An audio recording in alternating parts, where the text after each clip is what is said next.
Sigmund Freud. Duelo y melancolía. Leído por Alba para albalearning.com.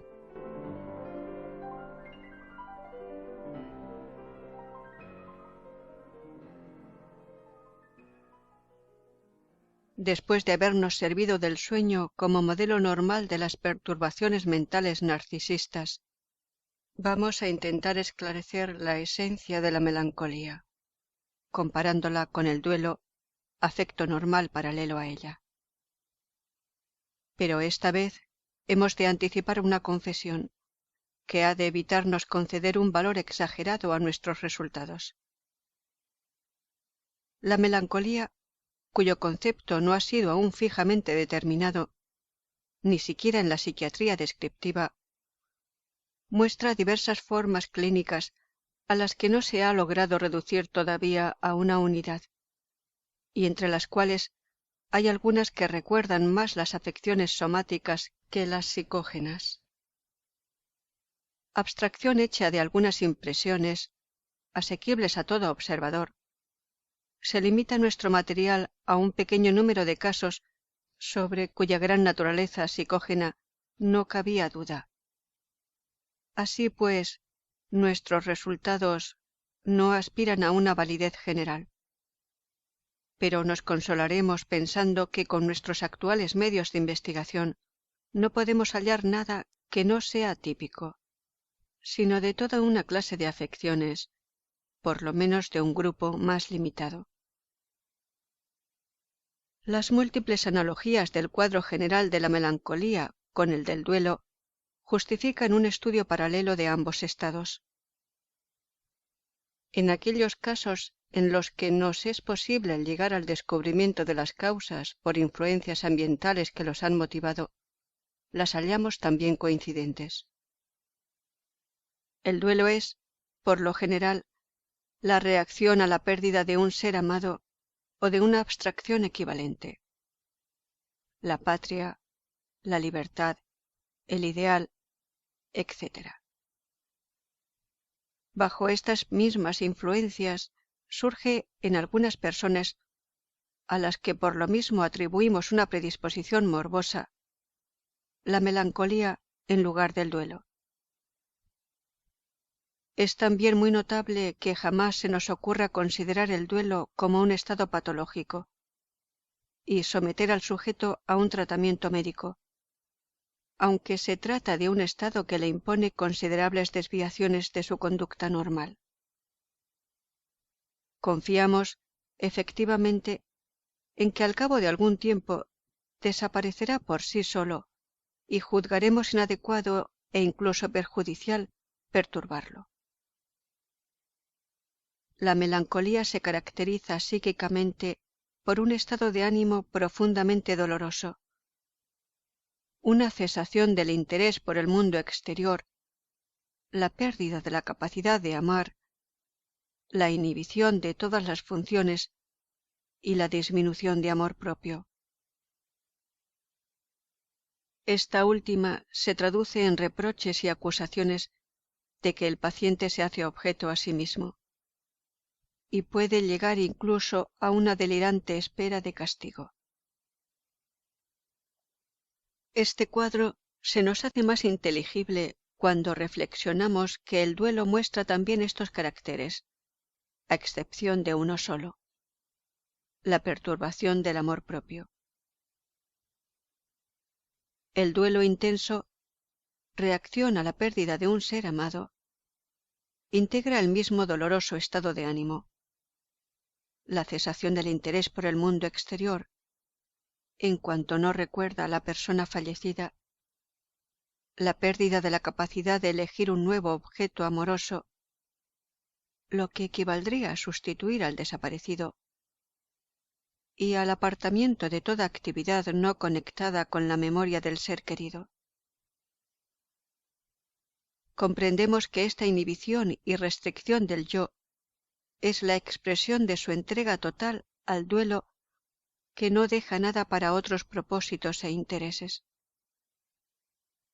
En realidad, si este estado no nos parece patológico es tan solo porque nos lo explicamos perfectamente. Aceptamos también el paralelo, a consecuencia del cual calificamos de doloroso el estado de ánimo del duelo.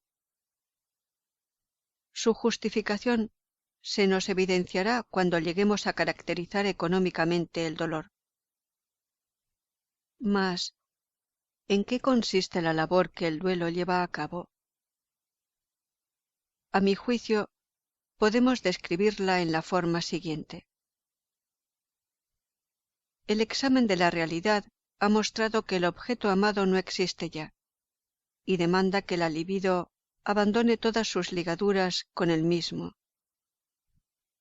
Contra esta demanda surge una oposición naturalísima, pues sabemos que el hombre no abandona gustoso ninguna de las posiciones de su libido, aun cuando les haya encontrado ya una sustitución. Esta oposición puede ser tan intensa que surjan el apartamiento de la realidad y la conservación del objeto por medio de una psicosis desiderativa alucinatoria. Lo normal es que el respeto a la realidad obtenga la victoria. Pero su mandato no puede ser llevado a cabo inmediatamente, y solo es realizado de un modo paulatino, con gran gasto de tiempo y de energía de carga, continuando mientras tanto la existencia psíquica del objeto perdido. Cada uno de los recuerdos y esperanzas que constituyen un punto de enlace de la libido con el objeto es sucesivamente despertado y sobrecargado, realizándose en él la sustracción de la libido. No nos es fácil indicar en términos de la economía por qué la transacción que supone esta lenta y paulatina realización del mandato de la realidad ha de ser tan dolorosa. Tampoco deja de ser singular que el doloroso displacer que trae consigo nos parezca natural y lógico. Al final de la labor del duelo, vuelve a quedar el yo libre y exento de toda inhibición. Apliquemos ahora a la melancolía lo que del duelo hemos averiguado.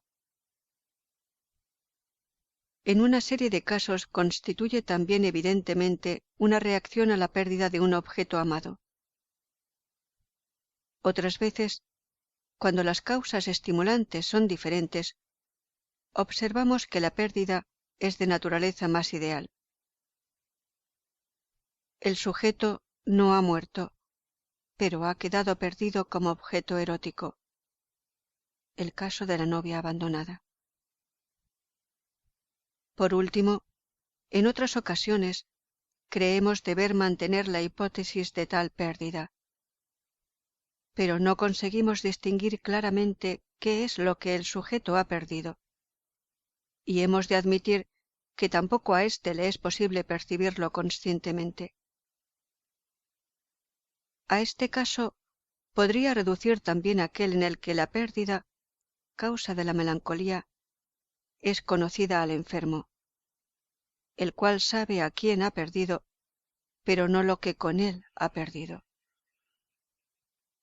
De este modo, nos veríamos impulsados a relacionar la melancolía con una pérdida de objeto sustraída a la conciencia, diferenciándose así del duelo, en el cual nada de lo que respecta a la pérdida es inconsciente. En el duelo nos explicamos la inhibición y la falta de interés por la labor de duelo que absorbe el yo. La pérdida desconocida, causa de la melancolía, tendría también como consecuencia una labor interna análoga, a la cual habríamos de atribuir la inhibición que tiene efecto en este estado. Pero la inhibición melancólica nos produce una impresión enigmática, pues no podemos averiguar qué es lo que absorbe tan por completo al enfermo. El melancólico muestra, además, otro carácter que no hallamos en el duelo. una extraordinaria disminución de su amor propio, o sea, un considerable empobrecimiento de su yo. En el duelo, el mundo aparece desierto y empobrecido ante los ojos del sujeto.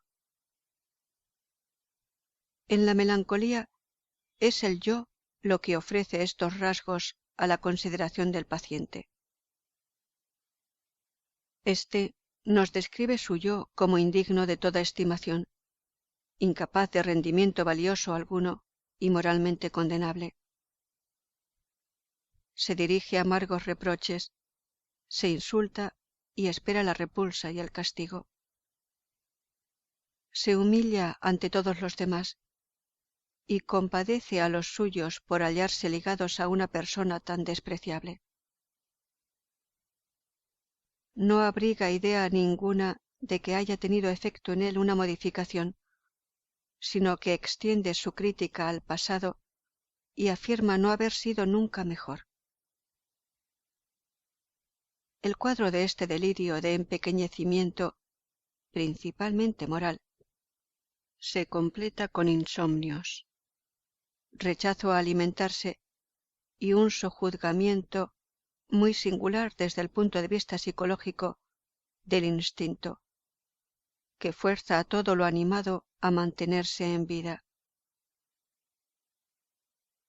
Tanto científica como terapéuticamente, sería infructuoso contradecir al enfermo cuando expresa tales acusaciones contra su yo. Debe de tener cierta razón y describirnos algo que es en realidad como a él le parece. Así, muchos de sus datos tenemos que confirmarlos inmediatamente, sin restricción alguna. Es realmente tan incapaz de amor, de interés y de rendimiento como dice. Pero todo esto es secundario y constituye, según sabemos, un resultado de la ignorada labor que devora a su yo y que podemos comparar a la labor del duelo. En otras de sus acusaciones nos parece también tener razón, comprobando tan solo que percibe la verdad más claramente que otros sujetos no melancólicos. Cuando en su autocrítica se describe como un hombre pequeño, egoísta, deshonesto y carente de ideas propias, preocupado siempre en ocultar sus debilidades, puede en realidad aproximarse considerablemente al conocimiento de sí mismo. Y en este caso, nos preguntamos por qué ha tenido que enfermar para descubrir tales verdades. Pues es indudable que quien llega a tal valoración de sí propio, análoga a la que el príncipe Hamlet se aplicaba y aplicaba a todos los demás, es indudable, repetimos, que quien llega a tal valoración de sí propio y la manifiesta públicamente está enfermo, ya diga la verdad, ya se calumnie más o menos. No es tampoco difícil observar que entre la intensidad de la autocrítica del sujeto y su justificación real, según nuestra estimación del mismo, no existe correlación alguna. Una mujer que antes de enfermar de melancolía ha sido siempre honrada, hacendosa y fiel, no hablará luego mejor de sí misma que otra paciente a la que nunca pudimos atribuir tales cualidades, e incluso la primera tiene más probabilidades de enfermar de melancolía que la última, de la cual tampoco nosotros tendríamos nada bueno que decir. Por último, comprobamos el hecho singular de que el enfermo melancólico no se conduce tampoco como un individuo normal, agobiado por los remordimientos. Carece, en efecto, de todo pudor frente a los demás, sentimiento que caracteriza el remordimiento normal. En el melancólico observamos el carácter contrario, o sea, el deseo de comunicar a todo el mundo sus propios defectos, como si en este rebajamiento hallara una satisfacción. Así pues, carece de importancia que el paciente tenga o no razón en su autocrítica, y que ésta coincida más o menos con nuestra propia opinión de su personalidad.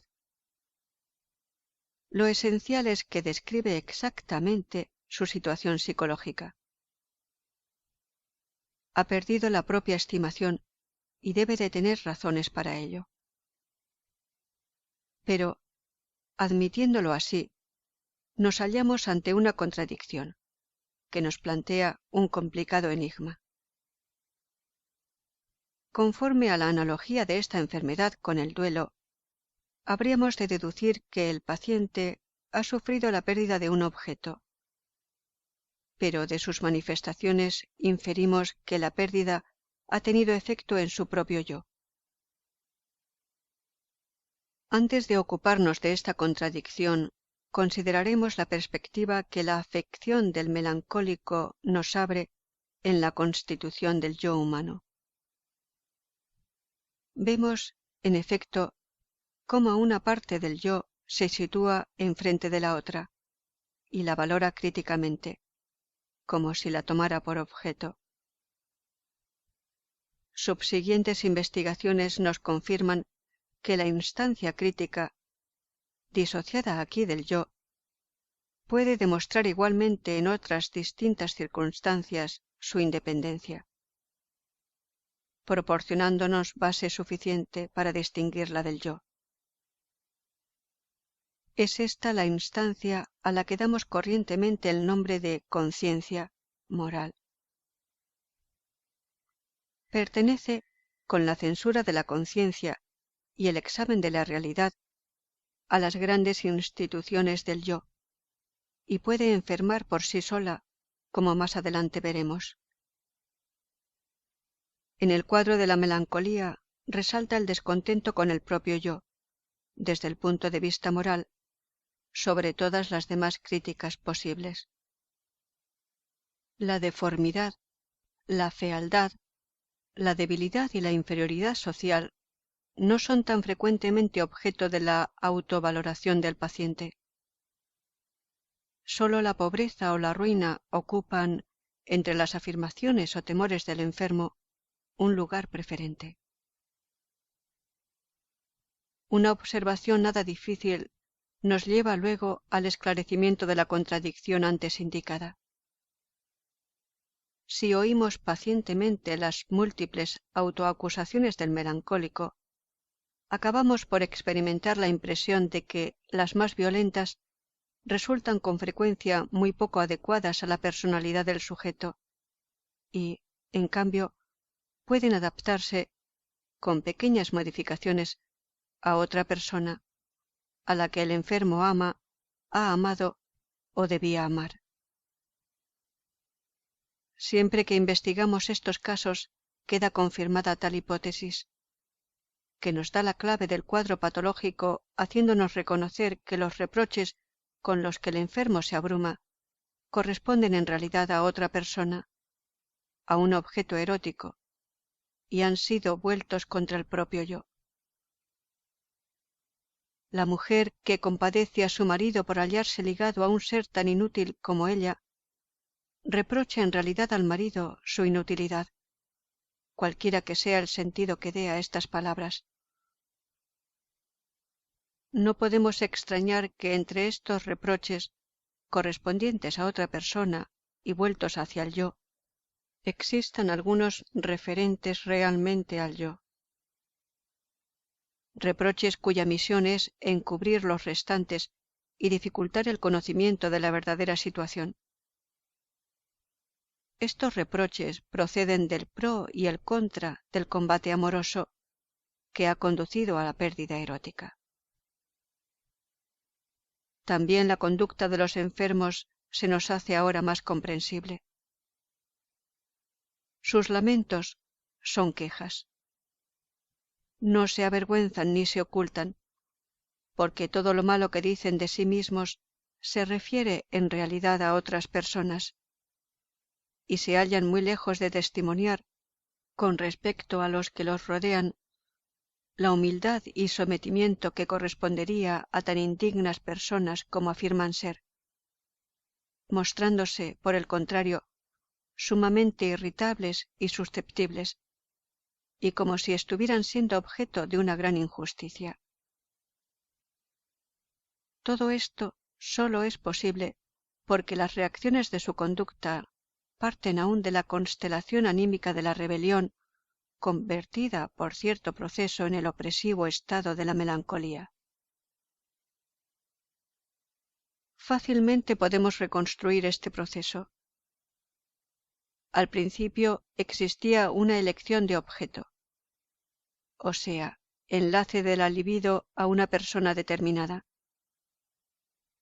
Por la influencia de una ofensa real o de un desengaño, inferido por la persona amada, surgió una conmoción de esta relación objetal, cuyo resultado no fue el normal, o sea, la sustracción de la libido de este objeto y su desplazamiento hacia uno nuevo, sino otro muy distinto que parece exigir para su génesis varias condiciones. La carga del objeto demostró tener poca energía de resistencia y quedó abandonada.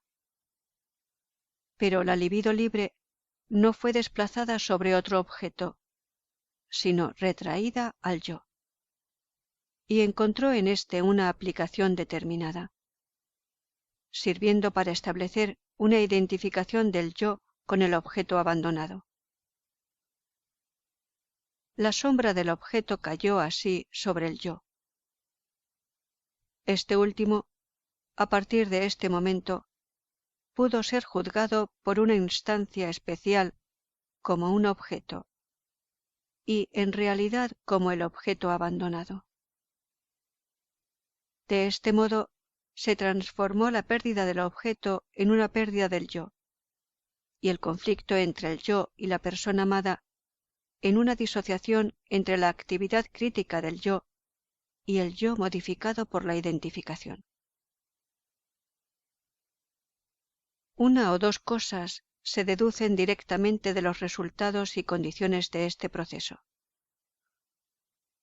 Por un lado, tiene que haber existido una enérgica fijación al objeto erótico, y por otro, en contradicción con la misma, una escasa energía de resistencia de la carga de objeto.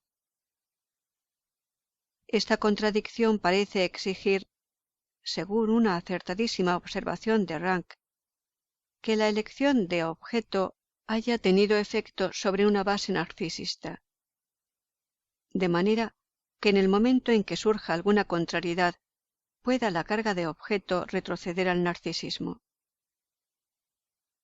La identificación narcisista con el objeto se convierte entonces en un sustitutivo de la carga erótica, a consecuencia de la cual no puede ser abandonada la relación erótica a pesar del conflicto con la persona amada.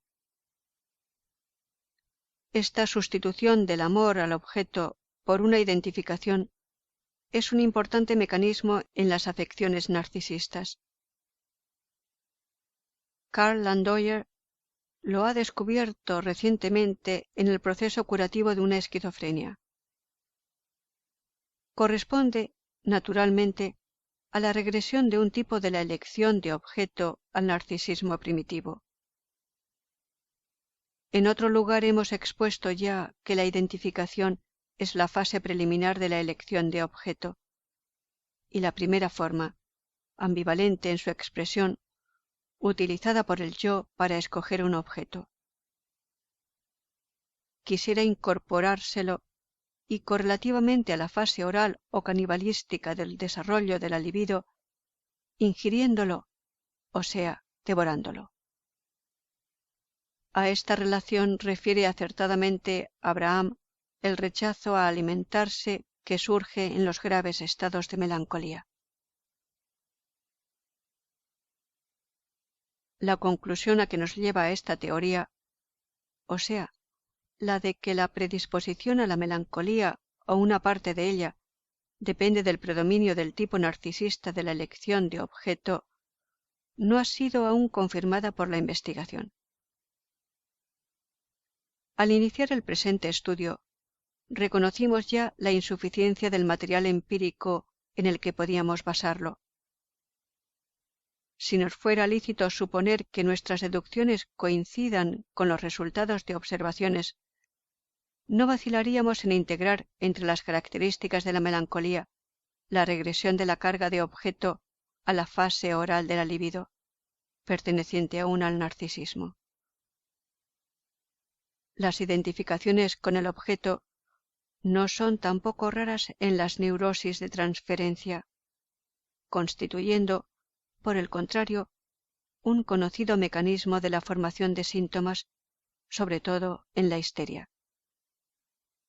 Pero entre la identificación narcisista y la histérica existe la diferencia de que en la primera es abandonada la carga del objeto, mantenida, en cambio, en la segunda, en la cual produce efectos generalmente limitados a determinadas acciones e inervaciones. De todos modos, también en las neurosis de transferencia es la identificación expresión de una comunidad, que puede significar amor. La identificación narcisista es la más primitiva y nos conduce a la inteligencia de la identificación histérica menos estudiada. Así, pues, la melancolía toma una parte de sus caracteres del duelo y otra del proceso de la regresión de la elección de objeto narcisista al narcisismo. Por un lado es, como el duelo, una reacción a la pérdida real del objeto erótico, pero además se halla ligada a una condición que falta en el duelo normal, o la convierte en duelo patológico cuando se agrega a ella.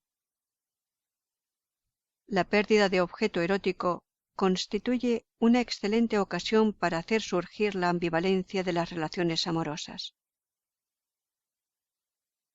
Dada una predisposición a la neurosis obsesiva, la ambivalencia presta al duelo una estructura patológica y la obliga a exteriorizarse en el reproche de haber deseado la pérdida del objeto amado, o incluso ser culpable de ella.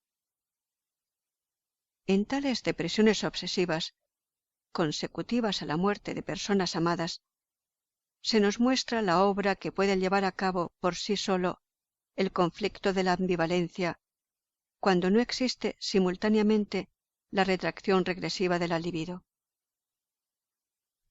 Las situaciones que dan lugar a la enfermedad en la melancolía van más allá del caso transparente de la pérdida por muerte del objeto amado, y comprenden todas aquellas situaciones de ofensa, postergación y desengaño que pueden introducir en la relación con el objeto sentimientos opuestos de amor y odio o intensificar una ambivalencia preexistente. Este conflicto por ambivalencia, que se origina a veces más por experiencias reales y a veces más por factores constitucionales, ha de tenerse muy en cuenta entre las premisas de la melancolía. Cuando el amor al objeto, amor que ha de ser conservado, no obstante el abandono del objeto, llega a refugiarse en la identificación narcisista, recae el odio sobre este objeto sustitutivo, calumniándolo, humillándolo, haciéndole sufrir y encontrando en este sufrimiento una satisfacción sádica. El tormento, indudablemente placentero, que el melancólico se inflige a sí mismo, significa, análogamente a los fenómenos correlativos de la neurosis obsesiva, la satisfacción de tendencias sádicas y de odio, orientadas hacia un objeto, pero retrotraídas al yo del propio sujeto en la forma como hemos venido tratando. En ambas afecciones suele el enfermo conseguir por el camino indirecto del autocastigo su venganza de los objetos primitivos, y atormentar a los que ama por medio de la enfermedad, después de haberse refugiado en ésta para no tener que mostrarle directamente su hostilidad. La persona que ha provocado la perturbación sentimental del enfermo y hacia la cual se halla orientada su enfermedad, suele ser una de las más íntimamente ligadas a ella. De este modo, la carga erótica del melancólico hacia su objeto experimenta un doble destino.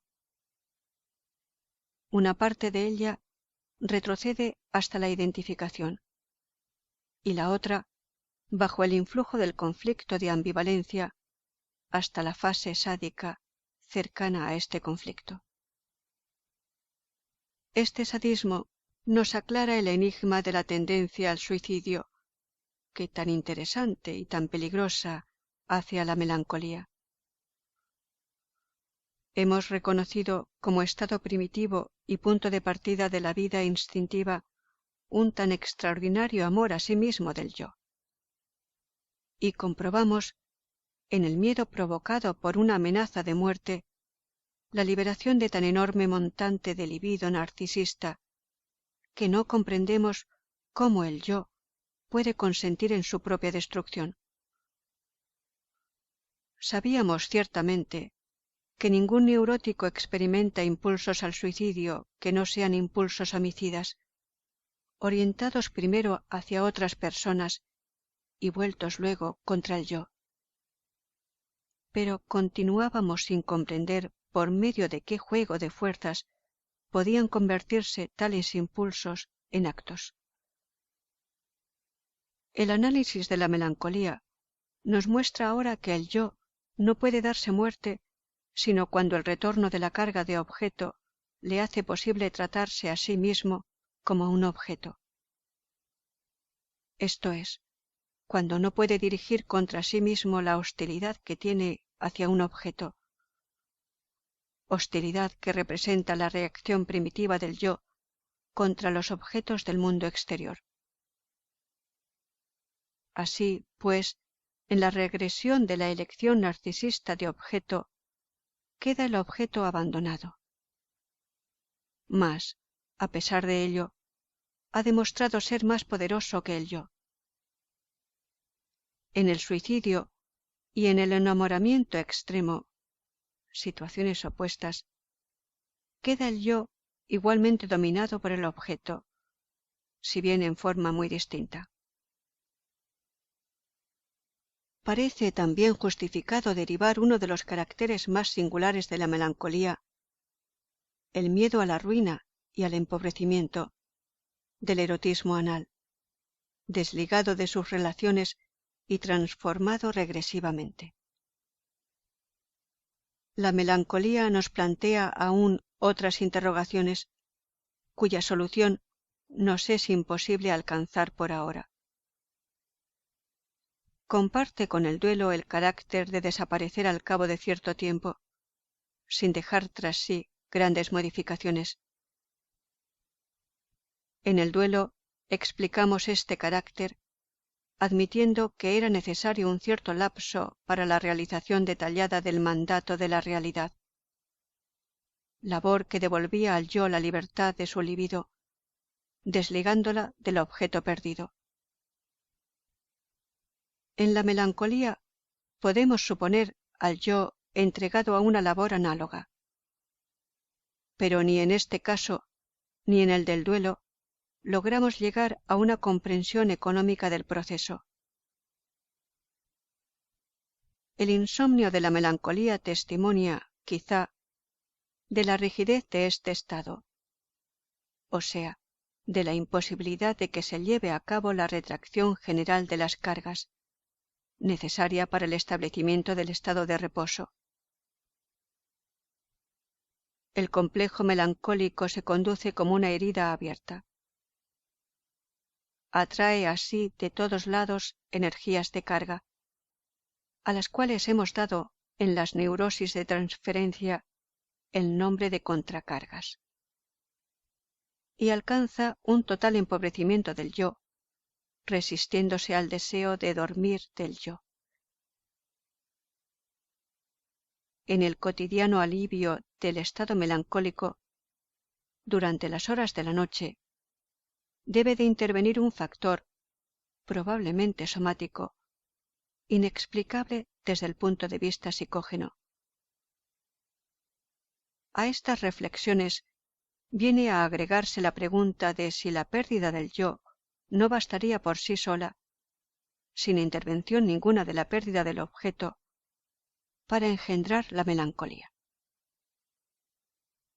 Igualmente, habremos de plantearnos el problema de si un empobrecimiento tóxico directo de la libido del yo podría ser suficiente para provocar determinadas formas de la afección melancólicas.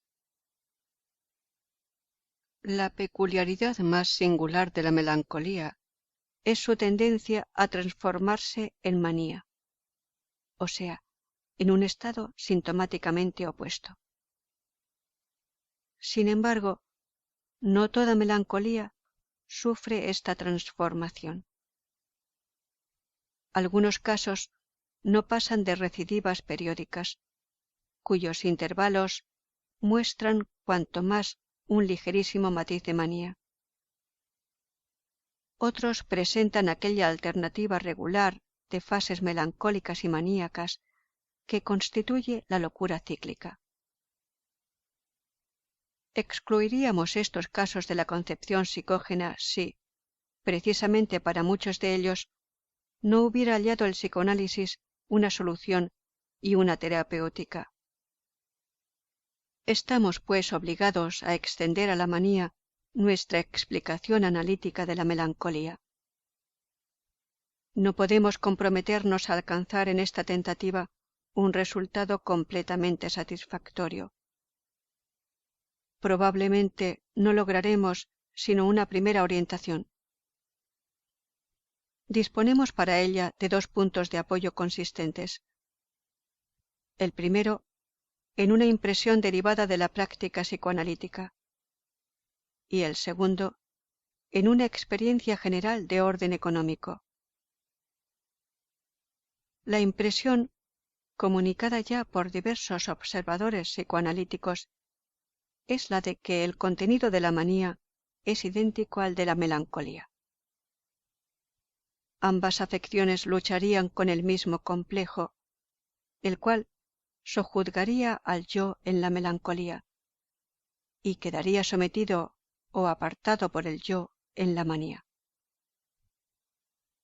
El otro punto de apoyo es la experiencia de que todos los estados de alegría, exaltación y triunfo que nos muestran el modelo normal de la manía presentan la misma condicionalidad económica.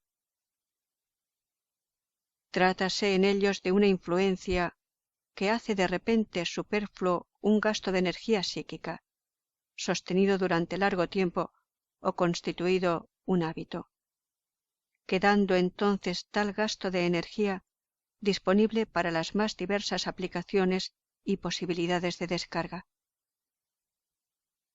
Este caso se da, por ejemplo, cuando un pobre diablo es obsequiado por la fortuna con una herencia, que habrá de libertarle de su crónica lucha por el pan cotidiano. Cuando una larga y penosa lucha se ve coronada por el éxito. Cuando logramos desembarazarnos de una coerción que venía pesando sobre nosotros hace largo tiempo, etc. Todas estas situaciones se caracterizan por un alegre estado de ánimo, por los signos de descarga de la alegría y por una intensa disposición a la actividad. Caracteres que son igualmente los de la manía, pero que constituyen la antítesis de la depresión e inhibición propias de la melancolía. Podemos, pues, atrevernos a decir que la manía no es sino tal triunfo, salvo que el yo ignora nuevamente qué y sobre qué ha conseguido. La intoxicación alcohólica, que pertenece a la misma clase de estados, en tanto es uno de elación, puede explicarse de la misma forma. Aquí, probablemente por toxinas, hay una suspensión del gasto en energía de represión. La opinión popular gusta afirmar que una persona en un estado maníaco de este tipo encuentra tal placer del movimiento y la acción porque está muy alegre. Esta relación falsa debe ser corregida. La verdad es que la condición económica en la mente del sujeto, como ya hemos visto más arriba, ha sido cumplida. Y esta es la razón por la que, por un lado, está de tan buen ánimo, y por el otro, tan desinhibido en la actividad. Si estos dos puntos de apoyo los colocamos juntos, veremos lo que sigue. En la manía tiene que haber dominado el yo la pérdida del objeto, o el duelo producido por dicha pérdida, o quizá al objeto mismo, quedando así disponible todo el montante de contracarga que el doloroso sufrimiento de la melancolía había atraído del yo y ligado. El maníaco nos evidencia su emancipación del objeto que le hizo sufrir, emprendiendo con hambre voraz nuevas cargas de objeto. Esta explicación parece plausible, pero, en primer lugar, no es aún suficientemente precisa, y en segundo, hace surgir más problemas y dudas de los que por ahora nos es posible resolver. De todos modos, no queremos eludir su discusión, aunque no esperemos llegar mediante ella a un completo esclarecimiento. En primer lugar, el duelo normal supera también la pérdida de objeto y absorbe, mientras dure, igualmente todas las energías del yo. Mas, ¿por qué no surge en ella ni el más leve indicio de la condición económica necesaria para la emergencia de una fase de triunfo consecutiva a su término? No nos es posible dejar respuesta a esta objeción, que refleja nuestra impotencia para indicar por qué medios económicos lleva a cabo el duelo su labor. Quizá pueda auxiliarnos aquí una nueva sospecha.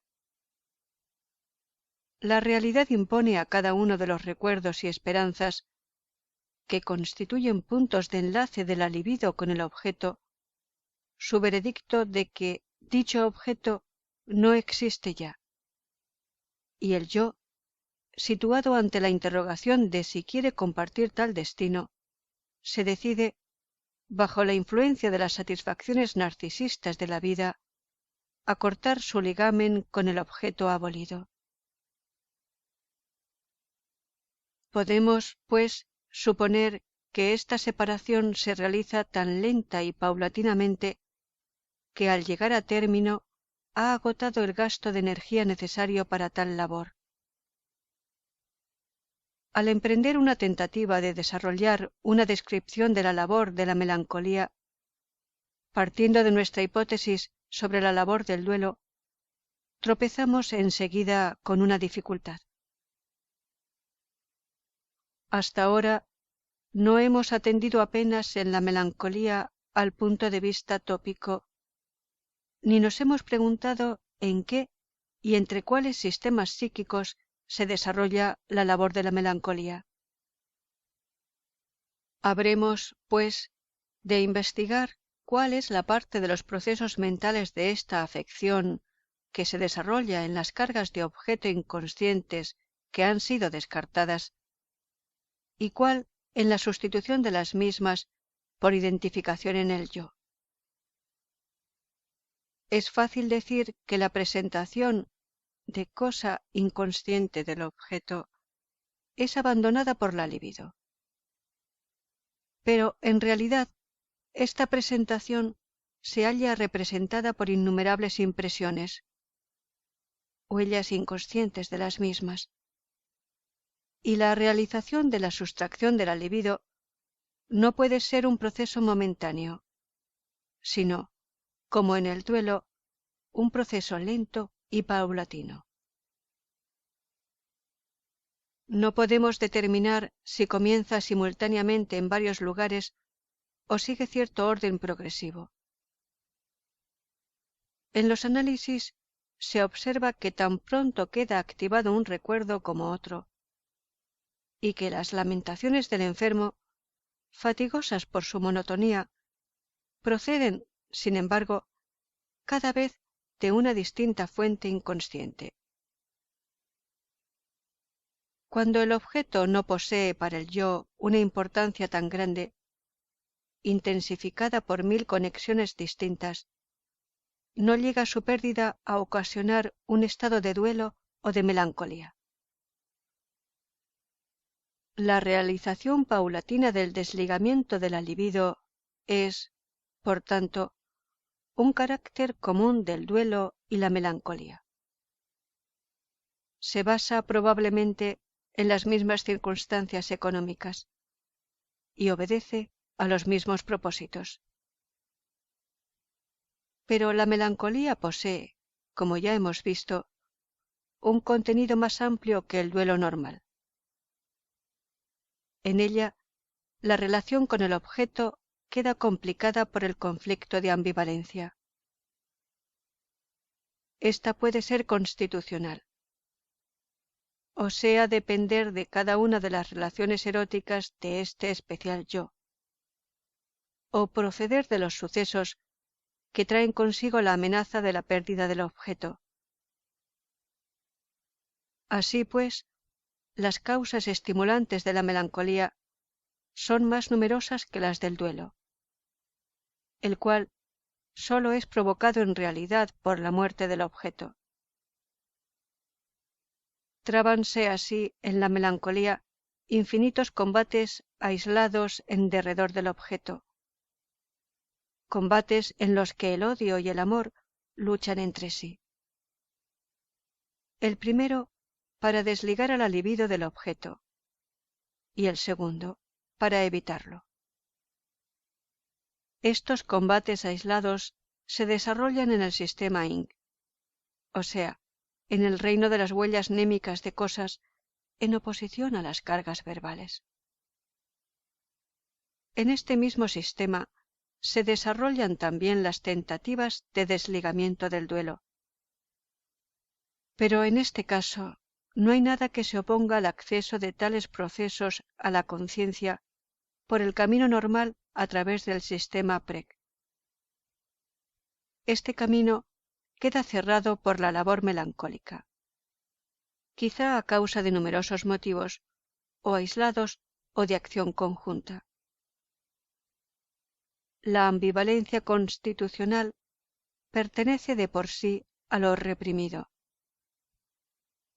Los sucesos traumáticos en los que ha intervenido el objeto pueden haber activado otros elementos reprimidos. Así pues, la totalidad de estos combates, provocados por la ambivalencia, queda sustraída a la conciencia hasta que acaece el desenlace característico de la melancolía. Este desenlace consiste, como sabemos, en que la carga de la libido, amenazada, abandona por fin el objeto, pero sólo para retraerse a aquel punto del yo del que había emanado. El amor elude de este modo la extinción, refugiándose en el yo. Después de esta represión de la libido puede hacerse consciente el proceso, y se representa a la conciencia como un conflicto entre una parte del yo y la instancia crítica. Así pues, lo que la conciencia averigua de la labor melancólica no es la parte esencial de la misma, ni tampoco aquella a la que podemos atribuir una influencia sobre la solución de la enfermedad. Vemos que el yo se humilla y se encoleriza contra sí mismo. Pero sabemos tan poco como el propio paciente de cuáles pueden ser las consecuencias de esto, ni de cómo modificarlo. Por analogía con el duelo, podemos atribuir a la parte inconsciente de la labor melancólica tal influencia modificadora. Del mismo modo que el duelo mueve al yo a renunciar al objeto, comunicándole su muerte y ofreciéndole como premio la vida para decidirle, así disminuye cada uno de los combates provocados por la ambivalencia, la fijación de la libido al objeto, desvalorizándolo, denigrándolo y, en definitiva, asesinándolo. Es muy posible que el proceso llegue a su término en el sistema Inc., una vez apaciguada la cólera del yo o abandonado el objeto por considerarlo carente ya de todo valor. Ignoramos cuál de estas dos posibilidades pone fin regularmente o con mayor frecuencia a la melancolía, y cómo este final influye sobre el curso subsiguiente del caso. El yo puede gozar quizá de la satisfacción de reconocerse como el mejor de los dos, como superior al objeto. Sin embargo, ni aun aceptando esta concepción de la labor melancólica conseguimos llegar al completo esclarecimiento deseado. Nuestra esperanza de derivar de la ambivalencia la condición económica del nacimiento de la manía, al término de la melancolía, podía fundarse en analogías comprobadas en otros sectores. Pero tropezamos con un hecho que nos obliga a abandonarla. De las tres premisas de la melancolía, la pérdida del objeto, la ambivalencia y la regresión de la libido al yo, volvemos a hallar las dos primeras en los reproches obsesivos consecutivos al fallecimiento de una persona. En este caso, la ambivalencia constituye incuestionablemente el motor del conflicto, y comprobamos que, acabado el mismo, no surge el menor indicio de triunfo como en el estado de manía. De este modo, hemos de reconocer que el tercer factor es el único eficaz. Aquella acumulación de carga, ligada al principio, que se libera al término de la melancolía y hace posible la manía, tiene que hallarse relacionada con la regresión de la libido al narcisismo. El conflicto que surge en el yo y que la melancolía suele sustituir por la lucha en derredor del objeto, tiene que actuar como una herida dolorosa que exige una contracarga extraordinariamente elevada. Pero creemos conveniente hacer aquí alto y aplazar la explicación de la manía hasta haber llegado al conocimiento de la naturaleza económica del dolor físico, y después la del dolor psíquico, análogo a él. Sabemos ya, en efecto, que la interdependencia de los complicados problemas anímicos nos obliga a abandonar, sin terminarla, cada una de nuestras investigaciones parciales, hasta tanto que los resultados de otra nos auxilien en su continuación.